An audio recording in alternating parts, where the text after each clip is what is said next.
Hi, Pavan. Thank you for being with us today. Sure, it's great talking with you. So, you talk about there being a shape of life. What does this mean? So, when I talk about there being a shape of life, I'm talking about an actual, what I believe is an actual geometry to deeper existence. We exist as souls, as in our essential form as spirits, as souls. We exist as single points in infinity, and we access all life through relationship. In other words, the way to be more than a single isolated entity is through relation to all that is not ourselves. It's sort of this basic geometric reality to our essential consciousness. So authentic, true relationship to otherness, to others, to what is not ourself, that's the door to life. So, this is why you say the shape of life is the shape of relationship. Exactly. As souls, again, we're a single, you could say, isolated point in infinity. But if we're in relation to what is other than ourselves, then we have access to all existence. And in this world, we access most experiences, most really vital and enjoyable experiences of life through relation to other people. And as we know ourselves, as we come to know ourselves better and become true, honest people, we can then become more than a single person by building relationship and community in this world. So it's the same pattern, whether here in this world or in the geometry of infinite existence. So, this applies to each of us as human beings. Exactly. So this what I call the shape of life, it applies to every level of experience or existence. Relationship being the door to a wider variety of experience and the expansion of ourself outward into existence. In this world, it's the basis for community, for family, for all these different kinds of interconnection, where we connect and expand who we are through relationship to other people. And of course, as souls, like I'm saying, it's the door to unlimited freedom, unlimited life. It's the door to infinity. But you say that relationship has to be authentic, to be the door to freedom. Is this correct? Yes, of course. Before you can come into true relationship to anyone else, to that which is other than ourselves, we have to know ourselves. You can only be known if you present what is real.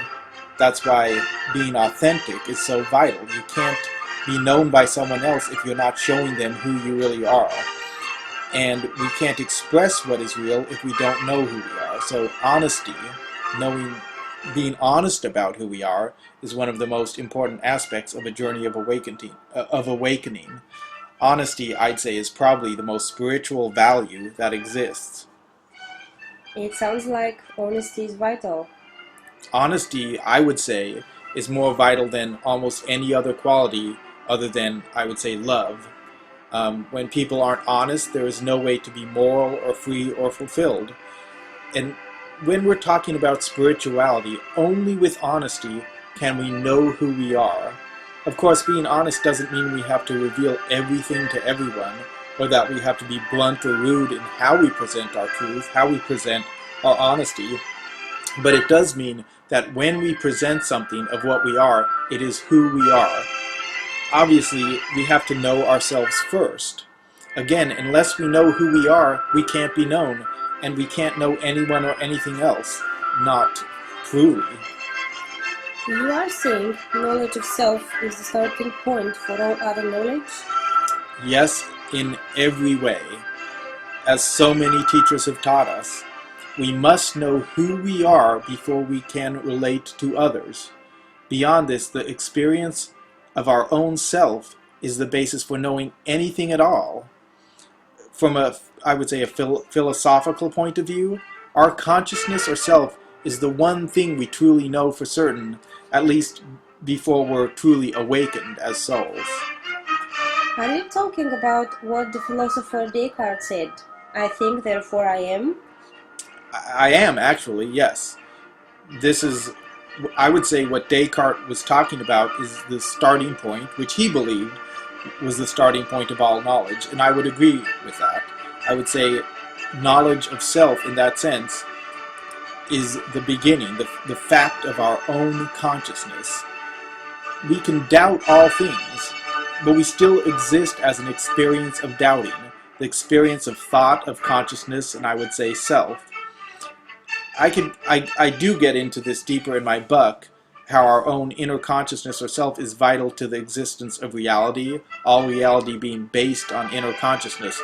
But here we're talking about self-knowledge in a more personal sense. Self-knowledge is the beginning of all knowledge, and only as we know ourselves fully can we then move into true relationship to that which is not ourself. Knowing ourselves fully, what does this mean? You have said there is a shape to our individual nature. Is this what you're talking about? Yes, it is what I'm talking about. Just as there's a shape to all existence, our personal nature has a deep geometry.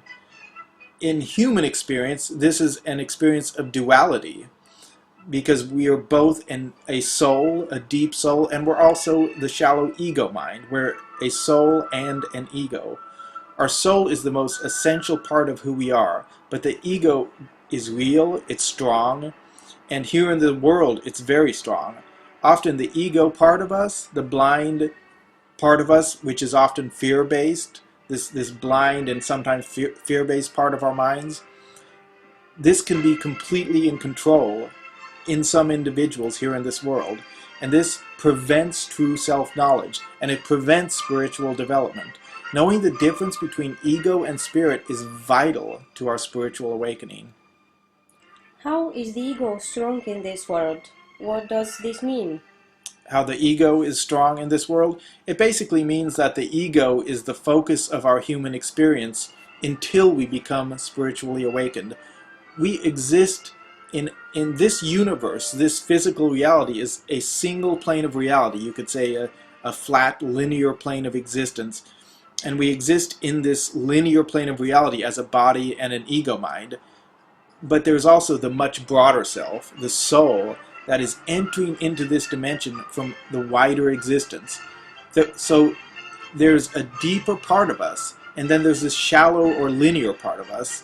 The soul is much greater, but the ego is what we experience as ourself here in this single dimension. And until we awaken to our soul nature, the ego seems more real. It's like putting a light bulb in front of the sun. If the bulb is bright enough, then it will seem brighter than the sun, because it's in front of the sun and it's really bright for a light bulb. But it only is so bright because it's so immediate. Obviously, the sun is much, much greater. In this human experience here in the world, the ego is the most immediate experience of consciousness and self, but it's only one tiny part of a much vaster self. So, because it's so immediate, so blinding in a sense, the ego is often in control in our human experience.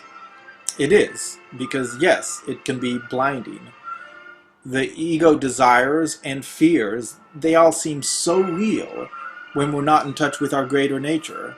So it often wrests control of our sense of self-identity, our beliefs about human nature, our entire experience of being in this human realm. And when this happens, that's bad. The ego isn't inherently evil, not at all. But when it's in control, it's like a monster. It's selfish and blind, willing to hurt others to get what it wants.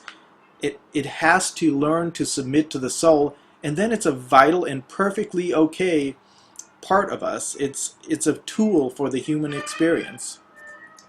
It sounds like the ego is a problem for us as human beings. It is, when it's in control, when it's not connected to the spirit, and when it's in the driver's seat, then yes, the ego is a problem. The dominance of the ego in human identity and experience is what keeps people in ignorance and in what I call inauthenticity regarding their true full nature. The ego doesn't want us to awaken because this would mean letting go of control. But letting the ego control our identity keeps us from the deep, full experience of being human, the spiritual awakening. This is why it's vital to understand we have these two aspects to our human nature, ego and soul. There's a part of us this deep part of us that can inform everything we do and feel.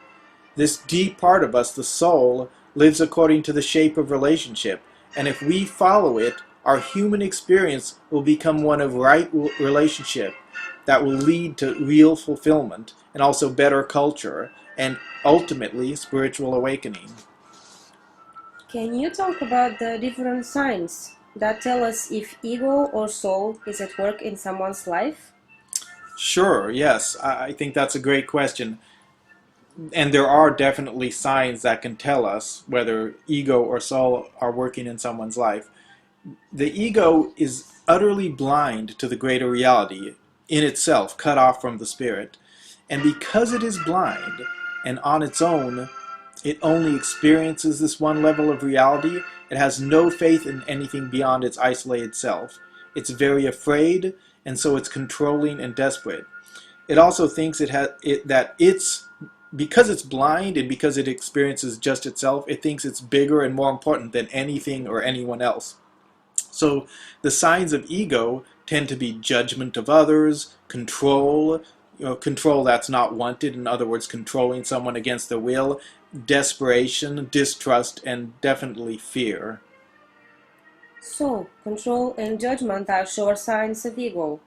Yes, judgment of others, what is different than ourselves, and the desire to control others, yes, these are some of the surest signs of ego. Judgment, control, fear of what's different, hatred, shallow certainty about God and truth, this shallow false certainty, and willingness to let others suffer, these always show the presence of ego. And the signs of soul are those things that have to do with true relationship, honesty, humility, courage, acceptance, and tolerance, compassion, and love for what is different, what is other than ourselves. When we're living from soul, we have no fear of others, not even those who are lost or dangerous. We have compassion for all souls, all beings on their journey, and we love what is different. We want everyone to be what they are, and we don't want to control or limit them, not against their will. Ego wants control more than anything else, because deep down it knows it has no control at all, and is terrified of being lost and dying. So, ego and soul do produce clear signs when they are working in our lives. Yes, they do, indeed. The values we hold to as human beings, and more importantly, the values we live by, show whether we are actually living according to ego or soul. We can talk about spirituality, and we can talk about God all day long, but if we're controlling or judgmental or afraid of what is different or unconcerned with the suffering of others, there's no way we are actually spiritual beings. We're not bad, but we're lost in ignorance. On the other hand, we might never speak of spirituality or God, but if we care for others, if we're honest about who we are, and express our nature without harming others, and if we desire others to be free, even free of our own self and beliefs, this is the sign that true, fearless spirit is in the driver's seat. You've said that moral values are actually just attempts to describe the shape of life or a geometry of relationship. Is this what you are talking about? Essentially, I'd say yes. The values that run through religion and mythology, I would say they're really just attempts to describe values or the deeper shape of life of true relationship, so values of relationship. Ego wants control and is willing to hurt others. The values of spirit, which are the values of relationship, are those that treat others as equal and want to know others as they truly are. So again, honesty, courage, compassion, and tolerance, these are the values of spirit, and those values are reflected in religion and mythology, even though often religion can get them wrong. So the values that are held as moral are all values that allow authentic relationship to exist. Exactly. So in religion and mythology, you, often there's these descriptions of values which are really imperfect. And when you're looking at religion, especially, I would say, these values of relationship can be confused, and they can mix up values of soul and ego. So in religion, often what is described as God is often an entity that's very controlling or angry or judgmental or destroying others. So those obviously aren't what I see as the values of relationship. But if you really go deep into any religion or mythology, you can find those core seeds of truth in all religious or spiritual messages, the moral codes and values. And you can see that these are attempts to work out what values allow us to be in right relation and authentic relationship with one another. Honesty allows others to know who we truly are. Courage allows us to be honest. Humility allows us to see others as our equals. Tolerance allows others to be free, just as we want to be free. So these values all do at least point toward the values of relationship, the shape of relationship. You are saying values that make us treat others as equal and set everyone free are those of relationship and life. Exactly. You could ask clearly, how can we be in true relationship if we don't treat others as equal to ourselves? How can others be equal if they're not free of us? We have to see the other as equal even when someone else or some other soul might be lost or dangerous, as I've said before. We're all souls on a journey, and ultimately we cannot judge any person in an essential way. In this world, it's the same. We can have our beliefs, we can debate what is true, what is spiritual, what is socially proper, but if we want to be in true relationship, we have to know and accept one another as each of us is.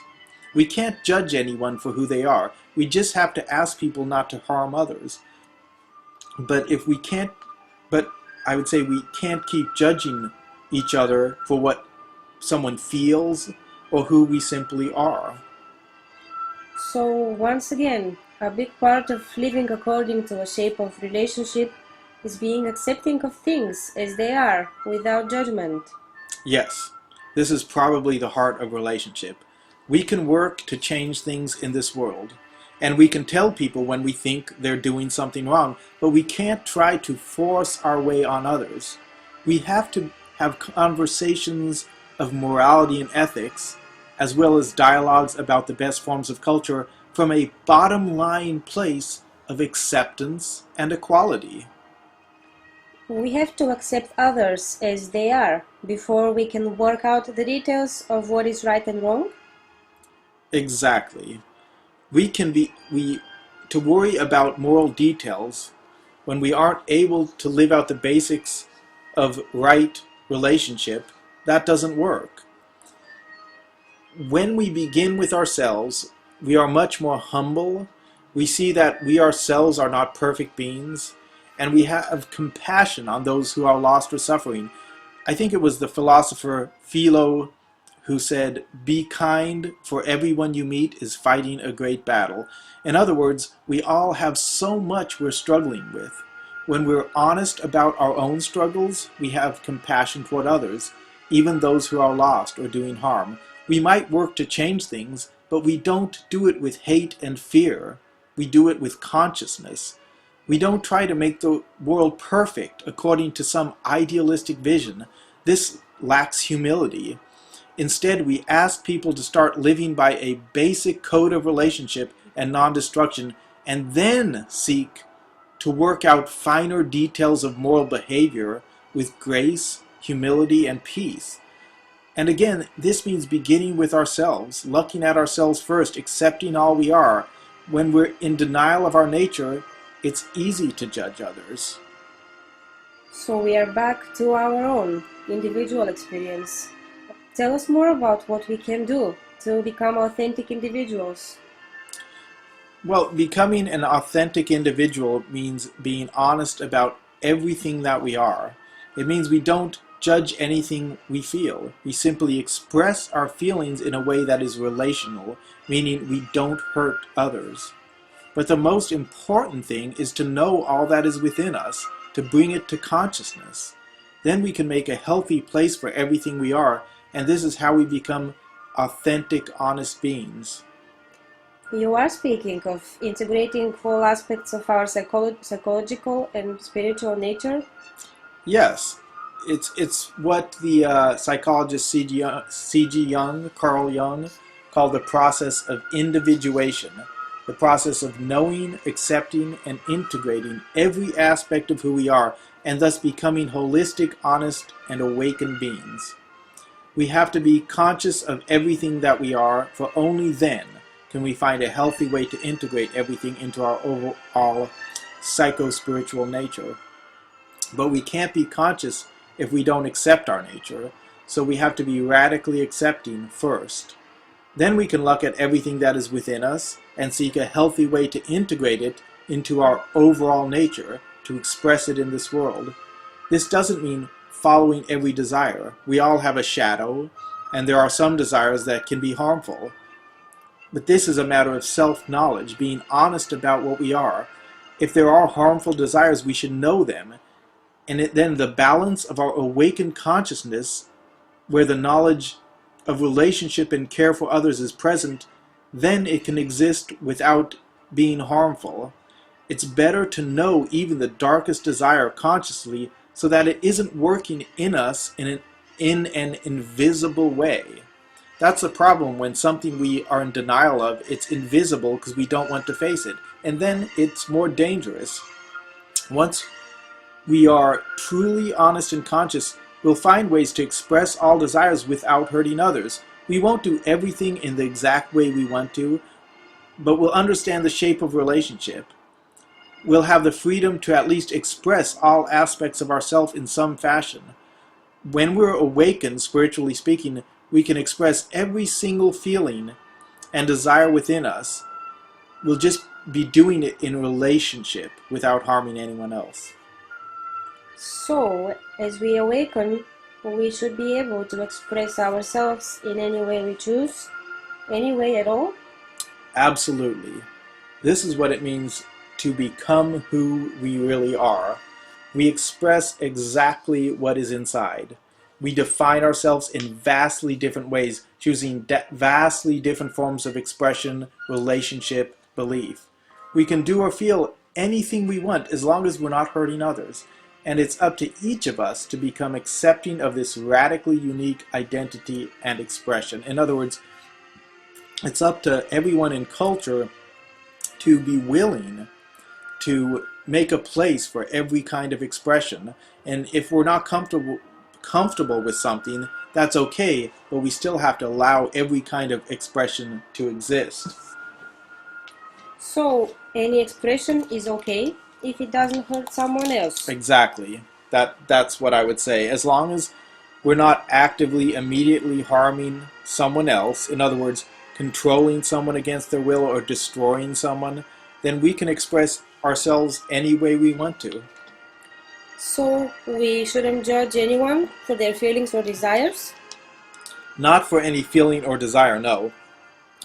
What we do with our feelings is what determines our nature, not just what we simply feel. It's our actions, not the simple feeling, that determines who we are in this world. Feelings simply are what they are. They're just there. We have to be allowed to be honest about every feeling, every desire, every aspect of what's within us. This is the only path to true awareness, self-awareness, integration, and fulfillment as human beings, and also on the path of spiritual awakening. It sounds like judgment is a big problem with human development. Yes, judgment is of the ego. We can discern, we can make discernments, what is right or wrong, or healthy or unhealthy, but judgment and condemnation, this is always of the ego. So this process of individuation is the process of becoming authentic, and becoming authentic, we can then relate to others as they are. Is this the point? I would say that is exactly the point. Part of the point of becoming an authentic being, or becoming real, you could say, is to fulfill ourselves in this world and beyond. To be authentic is the only way to find fulfillment. If you're not expressing who you are, then no matter how many people might like you, so to speak, you won't find true happiness. Because all of the affection will be empty. It won't touch your true deep self. This is why authenticity is the only way to be happy in this world. It's the only way to find those who really like us for who we really are. But beyond this, fulfilling ourselves means that knowing ourselves, we then relate to others as they are. Or you could even say all reality as it is. So yes, fulfillment is about relationship. We can't be truly fulfilled as isolated beings. Relationship is the key to life, and knowing others as they are is what allows us to gain true relationship. So yes, again, part of the point of becoming who we truly are is certainly to know life as it is.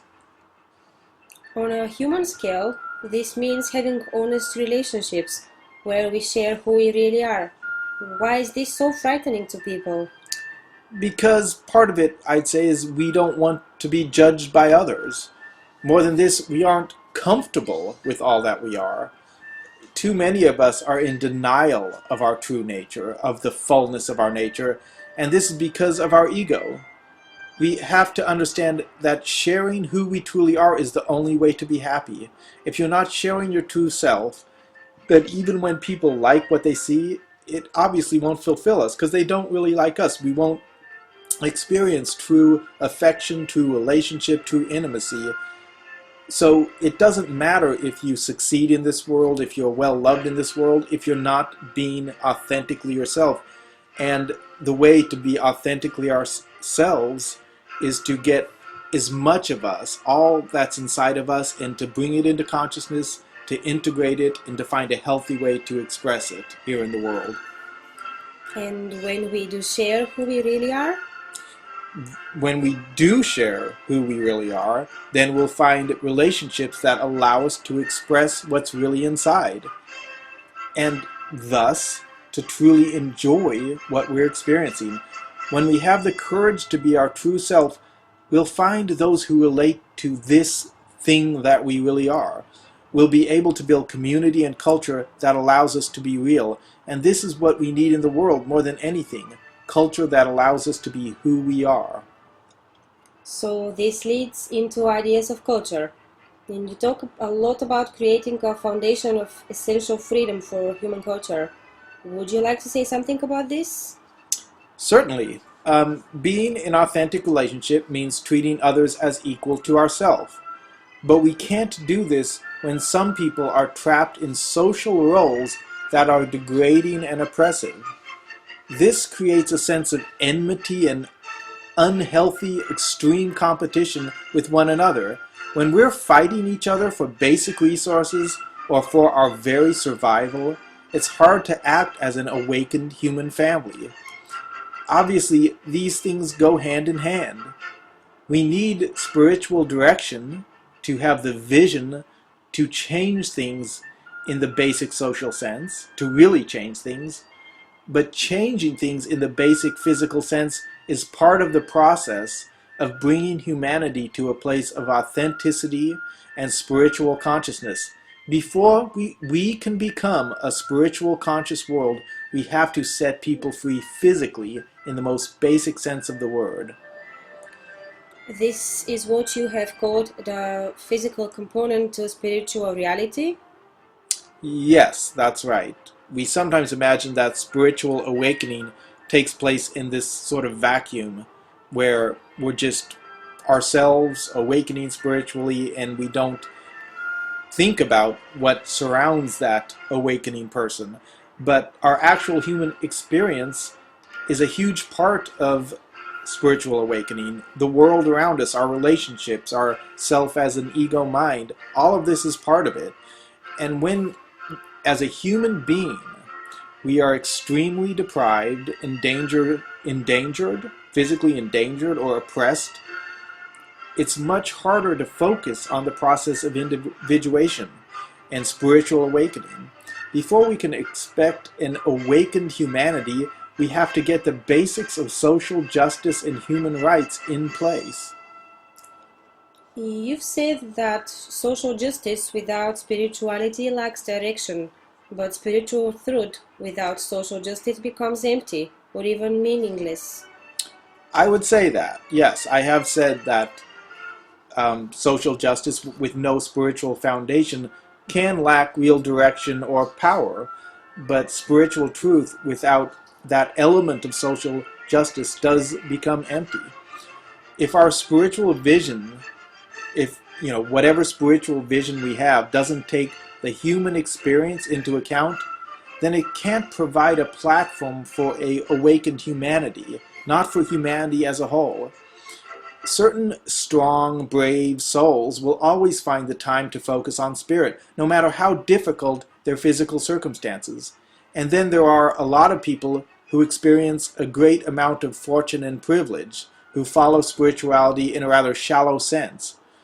But neither of these pictures describes the majority of human beings in the world today. Speaking of humanity as a whole, we won't focus on conscious awakening as a whole while our very lives are being threatened. And this is natural. We can't expect this from people, especially those of us who have relatively fortunate lives. We can't expect that deprived and hurting people who might even be in extreme danger would focus on spirituality when we ourselves, as so many of us being privileged, have so much time and so much fortune, and yet we still don't truly focus on spiritual awakening. And these basics begin with ensuring that everyone is cared for in a physical sense. The basics that we need to put in place, absolutely. Only when our values and social structures include everyone. Let me backtrack.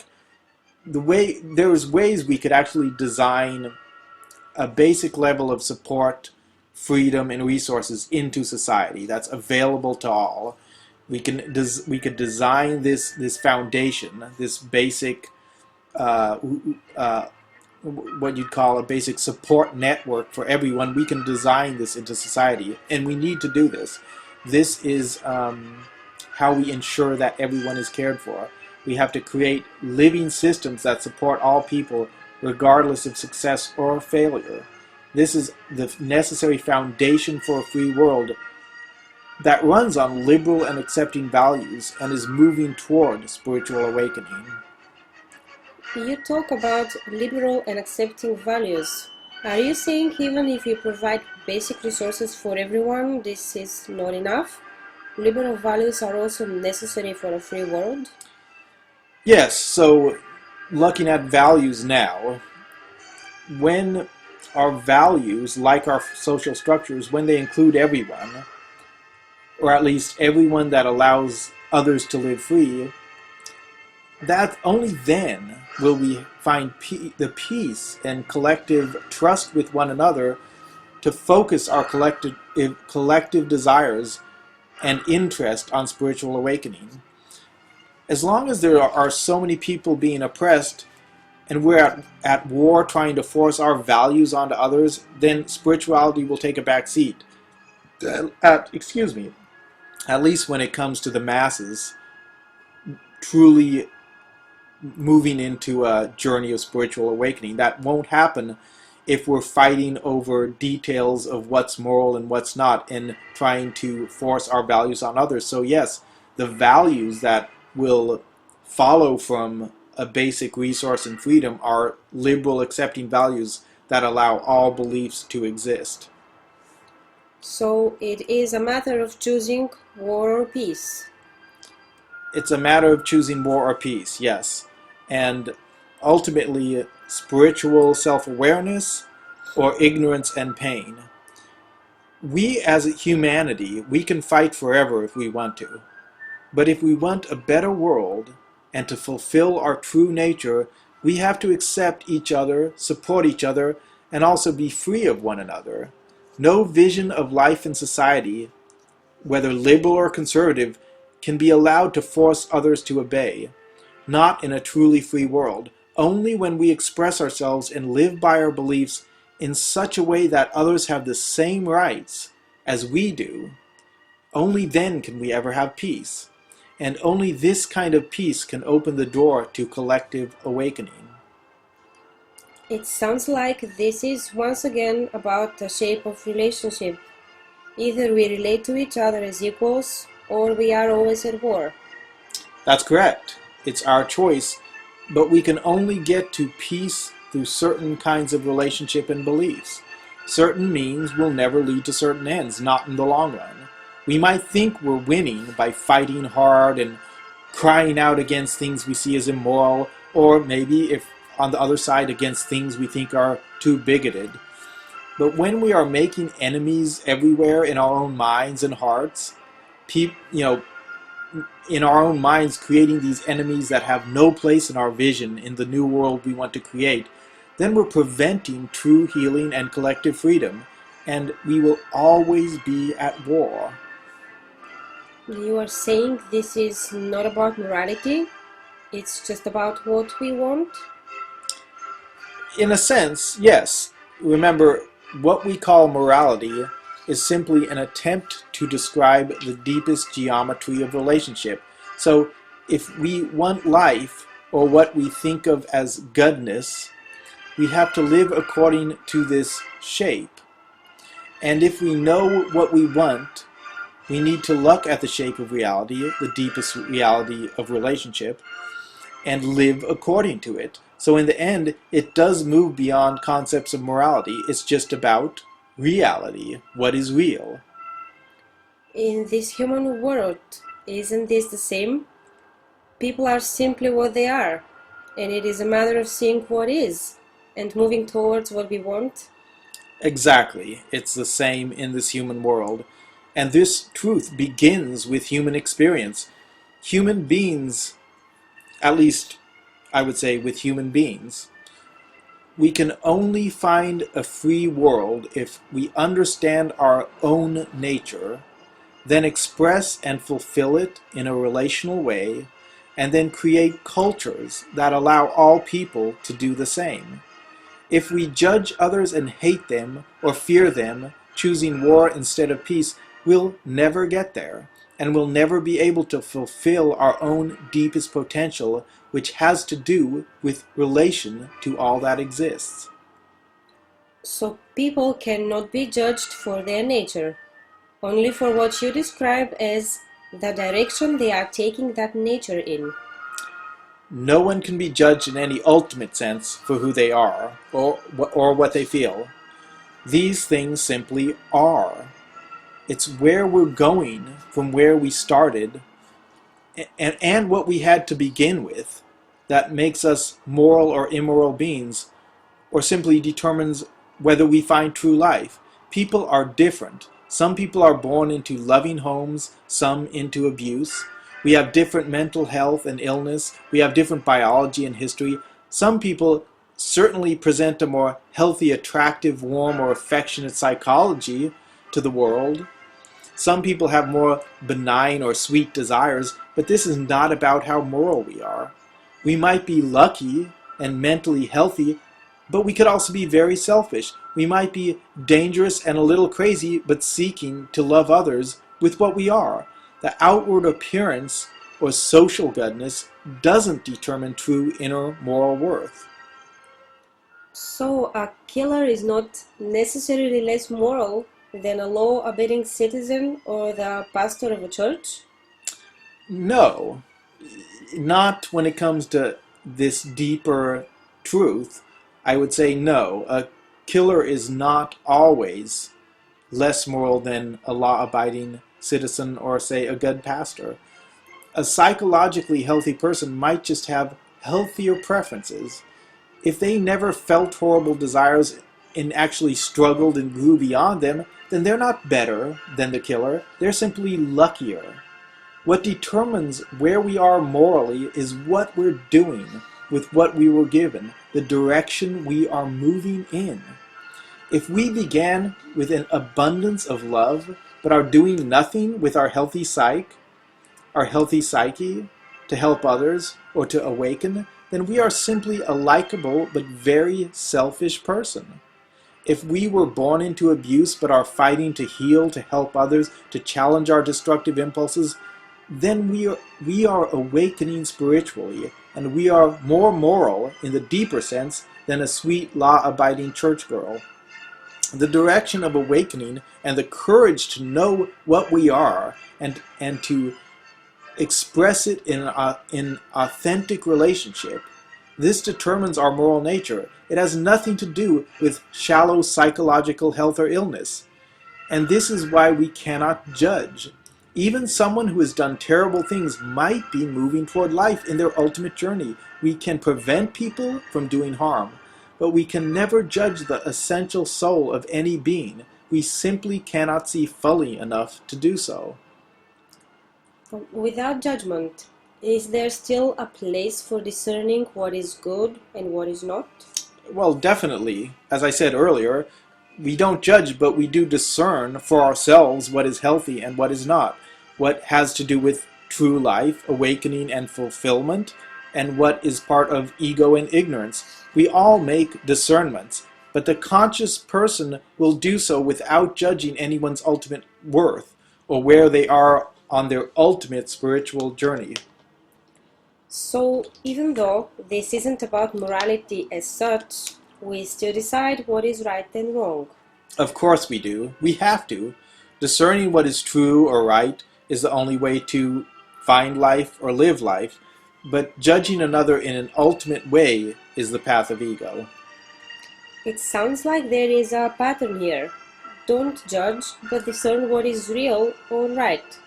Look at ourselves before we look at what others are doing wrong. Try not to make enemies where they don't have to exist. That's exactly it right there. There is a clear pattern to a conscious response to human experience, and we can follow it to find real solutions to the problems of this world. In any situation, personal or cultural, we have to follow certain basic truths. We have to look at ourselves first and know ourselves. We have to accept others even if we are struggling against them. We have to wish what is the best on all and make a place at least in our hearts for everyone. And we have to understand we are no one's ultimate judge. If we follow this pattern, we can solve problems of our personal relationships and of collective wars. But we have to look at things from a deeper perspective, the perspective of soul. Right now we're trying to solve problems at the same level of ego consciousness that they were created at, and this just cannot work. It's like that saying, the popular saying, the definition of insanity or madness is to do the same thing over and over again and expect different results. We struggle at the level of ego trying to fight the bad guys and force goodness onto others. Well, it's never worked this way. We have to awaken, forgive, accept, and then create a new vision of change based on relationship and the inclusion of all people, all beliefs, all preferences. This is the way of spirit, and we have the power to do it if we awaken. We are incredibly powerful beings, but we have to allow ourselves to be what we truly are. Very good. But let me shift the conversation a little here and ask, what about God? Where is God in all this? Isn't God behind all truth and rightness? Well, yes, certainly. The reality of what we call God is behind all of this. Everything that I'm talking about, the truth of relationship and our own awakening, is upheld by a foundation of infinite love and consciousness. God is real and God is always there as the ultimate infinite consciousness and love that is totally awakened and totally accepting of all that is. So you would say God is simply pure and infinite consciousness, which underlies all existence? Infinite consciousness and love, yes. And God is the fully awakened and aware. But God is also the deepest mystery and potential for eternal creation. God is everything that's essential. God is not one quality of life. God is all qualities. Just as our soul is a vast spectrum of colors, God holds the essence of all qualities, all colors in God's eternal self. So God is all things, dark and light. Yes, God is certainly dark and light. God is all possible color of experience, of feeling, of being. God is not good and evil, so to speak. Evil is not life at all. Evil is the rejection of life. It's not a color of life itself. True evil is not a color of life, so God isn't that. But God includes all color, all light, all darkness. God is everything in its most authentic essence. The qualities of darkness and light are both of God. The mysterious and the known, the wild and the ordered, the strange and the familiar, the animalistic and the angelic, all of these are qualities of God. So darkness and light are not the same as good and evil. Absolutely not. Religion has often made this mistake, mixing up dark and light with good and evil. But the darkness and qualities associated with it, such as wildness, chaos, mystery, sensuality, none of these are bad at all or wicked at all. They're colors of life, just as the qualities of light are, qualities like order, serenity, and the known and the predictable. So true evil is not necessarily dark or strange or wild. Of course not. True evil is not necessarily dark or light or any color. It's a rejection of life. True evil is dull and sad and lost and fear-based and gray and cold and empty. True evil is the absence of color and variation, not any color of light or darkness. You've said before that true evil is not interesting. Is this what you're talking about? Yes, it is. The idea of some religions is that evil is from a wily, funny, interesting devil, and this could not be further from the truth. True evil at its core is dead and cold and empty and dull. It's far more like the gray, destructive regiments of the Nazi war machine than it is about some sly, wild devil who is sensual and strange and even honest about his true nature and intention. True evil is the true death, which is absolute separation from life. It's not any ultimate or essential part of true reality. So evil is not an intrinsic part of ultimate reality? Absolutely not. It's not. It's the twisting of life because of ignorance and fear, but it's not a part of essential life or ultimate reality. I like to say that evil is an aspect of awakening reality, but not essential reality, meaning evil is not present where creation is pure and innocent, and it's certainly not present where life is fully awakened. Awakened life knows where life can be found and would never choose to reject life for false power. Thus, evil is only present where life is awakening, but not yet fully awakened. This is the danger point. Evil comes from blindness and confusion, with some degree of unconsciousness and consciousness present, but not enough consciousness to lift us above confusion and ignorance. But when we awaken, evil always fades away, for it cannot exist where consciousness is at a high enough level. So at the highest levels of awakening, evil does not exist at all? It does not. When we look at the essence of life, there is only, well, life. All essential realities are life. So again, being truly alive is accepting all colors of existence as they truly are, and simply awakening to true relationship with all things. According to this picture and the essential shape of relationship, the goal of existence is to come into absolute relationship with all things as they are, including God. We can be in absolute relationship with God?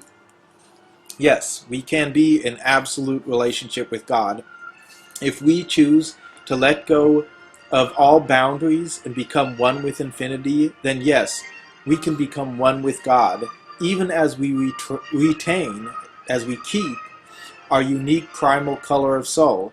We add our color to the infinite colors of God, united in absolute relationship. Can we ourselves as souls become infinite?